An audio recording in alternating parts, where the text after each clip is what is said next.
FIFA, mardi dernier, les Guépards du Bénin ont affronté le Barea de Madagascar. Score final 1-2. On va donc rejouer ce match avec vous, Diani Benkosso. Oui, tout est vite parti dans cette explication avec une ouverture du score, assez matinale pour les Guépards. On voit, en tout cas c'est déjà là, les images sont là, on voit le coup franc qui sera exécuté par Jodé Dossou, qui a été bien exécuté d'ailleurs, qui a trouvé les montants du gardien du Madagascar, Andreas Rontondi, qui était dans les pareils. L'attaquant de Rodez FC en Ligue 2 française n'a pas tremblé avant d'envoyer le cul au fond des filets. Ça fait son premier but en sélection.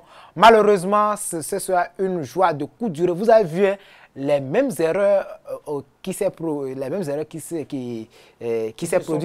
sont produites du côté du Mozambique. Les mêmes erreurs ont été répétées face au Madagascar. Vous avez vu que ça part toujours du flanc de Rachidi Moumini. C'est parti encore une fois de son couloir. On a vu le centre en cordeau. L'attaquant ne s'est pas fait prier. Il a envoyé tout de suite la balle au fond. Et on voit là cette lourde frappe, une frappe flottante sur laquelle Marcel Dandjinou, qui n'a pas su bien apprécier la trajectoire, on se demande mais qu'est-ce qui se passait exactement dans la tête du gardien? Est-ce qu'il fallait attraper? Est-ce qu'il fallait repousser? Je pense que c'est à la dernière seconde que le gardien de JDS en Afrique du Sud a pris la décision, mais c'était déjà quand même trop tard. Et j'ai aussi l'impression que le vent aussi ne l'a pas du tout aidé, puisque quand on voit la trajectoire du ballon, c'est quand même assez flottante. Ça pose assez de soucis au gardien de capter en une seule intention. Le mieux était qu'il repousse le ballon, mais il a voulu attraper en une seule intention. Ça n'a pas marché. On a vu que on l'a quand même vu, Marcel Dandjinou crier avant la frappe, demander à ses partenaires d'aller sur le joueur parce que le porteur de balle était en train d'armer sa frappe. Les défenseurs sont restés attentifs. Est-ce que ce temps où il les avertissait n'avait pas joué sur lui?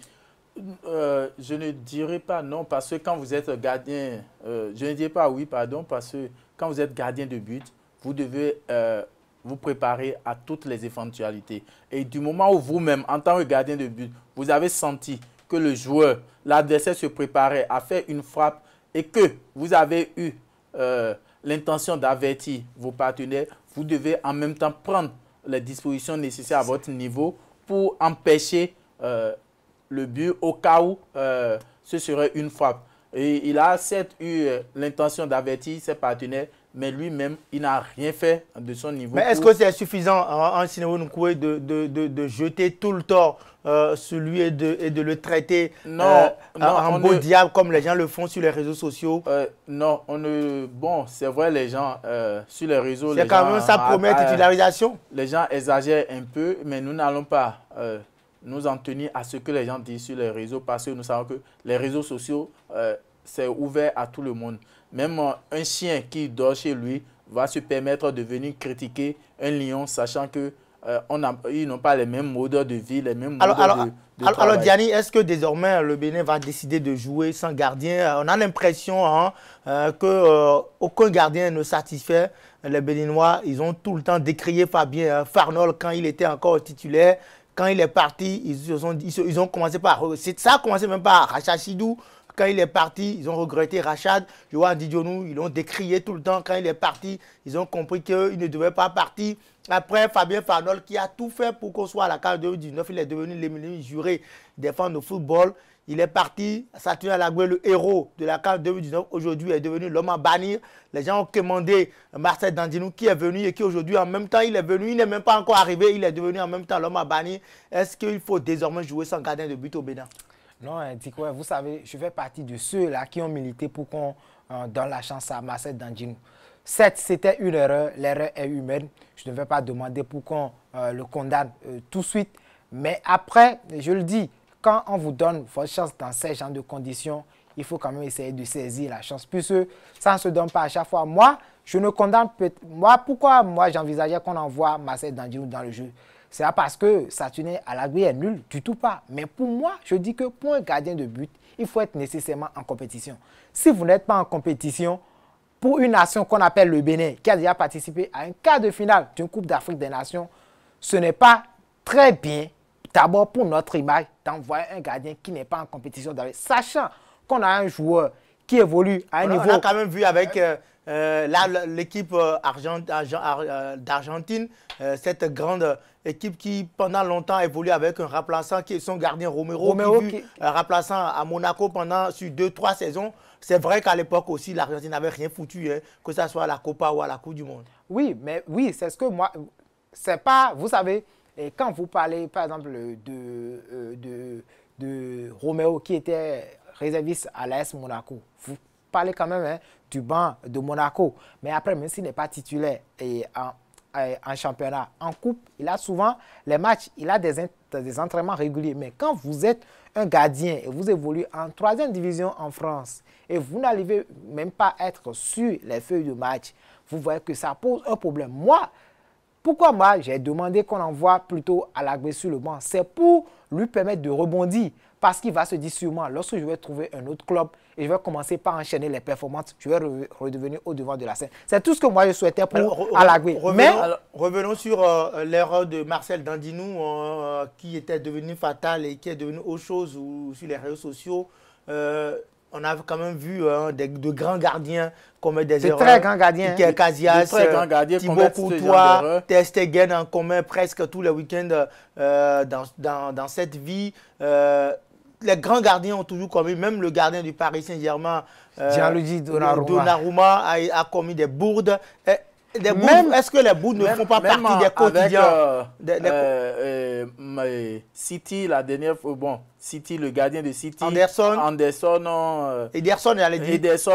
Onana, bon, ce sont des gardiens quand même qui font de ces erreurs-là. Les erreurs, les bouts font partie des quotidiens des gardiens. L'essentiel, c'est qu'ils apprennent de leurs erreurs. C'est là, Dicorel, que j'appelle le public sportif béninois à un peu plus de clémence, un peu plus de patience. Parce que c'est vrai, nous avons envie de gagner, nous avons envie de voir du beau. Mais n'oublions pas d'où nous venons. Le Bénin, il y a quelques années, n'était pas à ce niveau en matière de football. Et aujourd'hui, nous arrivons quand même à faire parler de nous, même si ce n'est pas encore ce que nous voulons. Donc, laissons le temps au temps. Et comme on le dit très souvent, c'est à force de forger qu'on devient forgeron. C'est justement à force de forger qu'on devient forgeron. Mais quand deviendrons-nous forgerons sous Gareth Rohr? C'est la question que bon nombre d'observateurs du football se posent aujourd'hui, puisque son bilan en dit long, Diani Ben Possou. Oui, son bilan en dit long. En 6 matchs, le Bénin n'a jamais gagné un match sur un terrain. Peut-être on a eu une victoire, mais c'était sur tapis vert. On a encaissé 9 buts, on en a marqué 7. C'est 2 défaites pour 4 nuls et 0 victoire. C'est ça le tableau. On peut avoir le bilan de Rohr en image, le bilan de Gareth Rohr en image, pour pouvoir donc revenir. Oui, comme il a dit, 6 matchs, 2 défaites, 4 nuls, 0 victoire, 7 buts marqués, 9 buts encaissés. Voilà, en zéro victoire sur le terrain pour Gareth Rohr. Le Bénin, sa dernière victoire remonte au 11 novembre 2021, 2 ans déjà que l'équipe nationale du Bénin, les Guépards, l'équipe du Bénin, donc dénommée les Guépards, n'a plus jamais gagné un match de football. Avec Rohr, on a quand même constaté qu'on marque beaucoup de buts, 7 buts en 6 matchs, mais on encaisse également beaucoup, 9 buts encaissés en 6 matchs, 0 victoire à 3 semaines de la participation du Bénin, en tout cas de la participation du Bénin aux éliminatoires de la Coupe du Monde, et ce sera face au Bafana de l'Afrique du Sud du côté de Johannesburg. Nous allons suivre, avant de revenir, Ange Sinéo Nunko et Diane Possou, interpréter, sinon analyser ce fait-là. On va suivre l'analyse de Gareth Rohr lui-même, le sélectionneur des Guépards du Bénin, ce qu'il pense de cette équipe béninoise. Je pense que trop de joueurs manquent de compétition et ne jouent pas dans leur club. Il y a le championnat local qui n'a pas encore repris et les 5 joueurs locaux que j'avais là dans le groupe n'étaient pas non plus dans le rythme, ce qui est logique. Et voilà, beaucoup de travail. Dans un mois, nous aurons l'Afrique du Sud. Ce match aura lieu à Johannesburg. Il y a des problèmes à résoudre, il y a des garçons qui étaient blessés, il y avait des pépins physiques, notamment avec Olivier, avec Steve Mounier qui a été blessé d'entrée au premier match. et qui est revenu un peu aujourd'hui, mais qui n'était pas à 100%, comme Olivier. Il y avait également Tosin, qui n'était pas au top physiquement, après sa petite blessure à la cuisse. Voilà, donc j'espère que d'ici 3 semaines, lorsque nous irons en Afrique du Sud pour faire ce match, ce premier match des éliminatoires, que tout le monde sera rétabli. L'équipe manque de talent, un petit peu, de qualité. L'équipe manque de compétition. Les joueurs qui composent cette équipe ne jouent pas dans leur club, beaucoup d'entre eux, ou très peu. Donc ça rejaillit sur, évidemment, la performance en équipe nationale. Ce qui manque parfois un petit peu, c'est les jambes, c'est la santé, c'est le physique, tout simplement. Quand vous n'êtes pas habitué à jouer des matchs dans vos clubs, on ne peut pas attendre des miracles en équipe nationale. On y croit, il y a des choses à corriger. Beaucoup de renseignements ont été tirés de ces 2 rencontres amicales. Et on est quand même optimiste malgré tout pour pouvoir présenter une meilleure équipe en Afrique du Sud au mois de novembre. Voilà, Ange Nsinewe, Gernot Rohr a quand même décrit cette équipe, les professionnels, c'est-à-dire les expatriés qui arrivent dans cette équipe ne jouent pas en club, ils ne sont pas réguliers et même les locaux ont joué il y a 3 mois le championnat. Et donc ce qui manque, c'est les jambes, il manque de régularité, ce qui est normal quand vous ne jouez pas, vous ne pouvez pas être performant en équipe nationale. Malgré tout ça, Gernot Rohr reste optimiste sur le fait que le Bénin pourra créer la surprise à l'occasion des éliminatoires de la Coupe. Est-ce que vous vous inscrivez dans la même posture, dans le même optimisme béat que le sélectionneur du Bénin, Gernot Rohr? Dicorel, si vous le permettez, je vais souligner quelques petits points dans les propos de Gernot Rohr. Dans ses propos, il a parlé de joueurs sans club. J'aimerais... Non, il n'a pas dit sans club, il dit que les joueurs manquent de club. Manque de club. Oui, donc il manque de compétition en club, il ne joue pas en club. Il ne joue pas en club, d'accord. Est-ce que nous n'avons pas d'autres joueurs qui sont en club, qui quand même sont réguliers sur le terrain? Nous en avons combien? Même si on n'en a pas beaucoup, quels sont faits du peu qu'on a? Point d'interrogation. Le deuxième point, il parle du championnat local qui a pris fin depuis pratiquement 4 mois. Et qui, c'est ça. On a toujours dit sur ce plateau que notre championnat, déjà, on n'a pas un bon format. Et de 2, le championnat, quand il finit, les clubs, sinon les joueurs, ne savent pas quand est-ce qu'ils vont reprendre. Et vous imaginez 4 mois sans jouer. Et c'est ceux-là qu'on appelle en moins d'1 semaine ou bien en moins de 2 semaines. Quelle préparation ils auront, quelle préparation ils pourront faire pour pouvoir se mettre au top et affronter les autres nations. Ça, c'est mon deuxième point.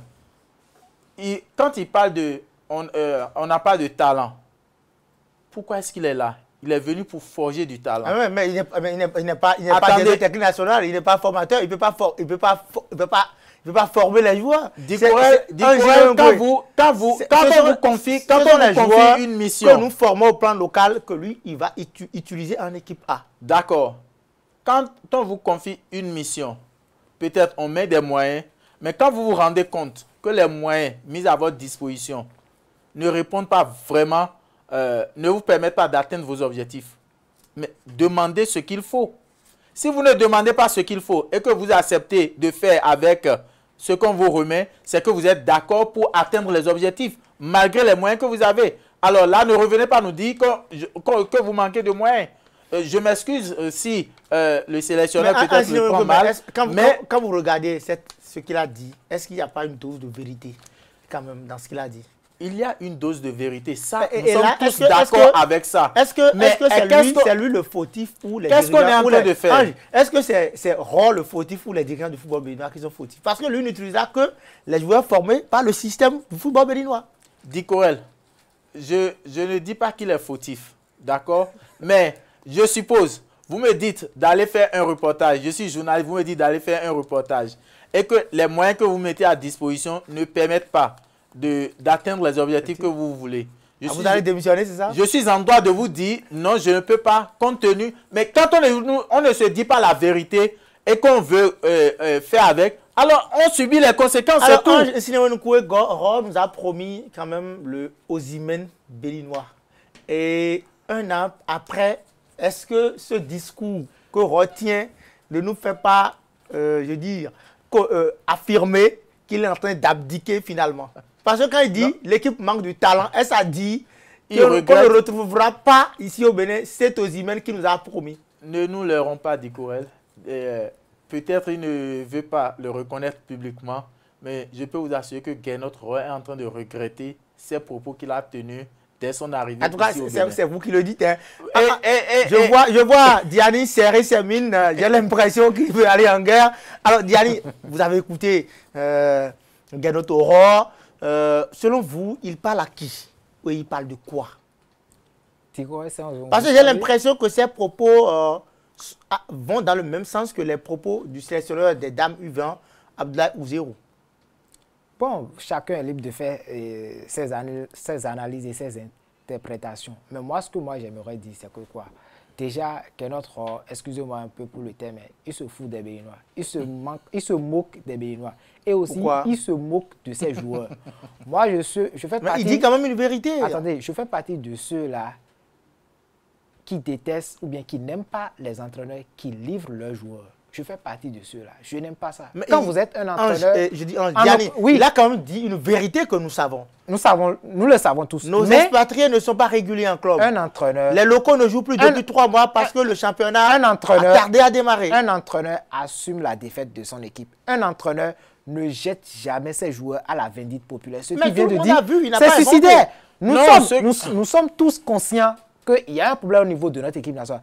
Notre équipe nationale, une équipe nationale qui manque de talent ne participe pas à un quart de finale d'une Coupe d'Afrique des Nations si on n'a pas assez de talent.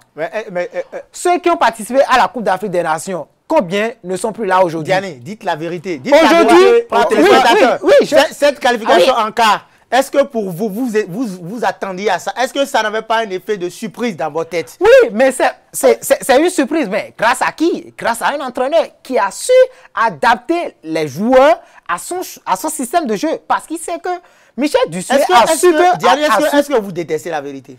Non, je sais qu'il a dit une vérité, mais le dire ainsi parce qu'aujourd'hui, il a dos au mur, j'ai l'impression qu'il veut se dédouaner de la défaite en fait, en disant que non, vous savez, pour votre défaite, je n'en suis pour rien, c'est parce que vous manquez de talent. Non, c'est pas possible. Michel Dussuet est parti avec un effectif qui a moins de qualité. Je dis bien, l'effectif de 2019 a moins de qualité.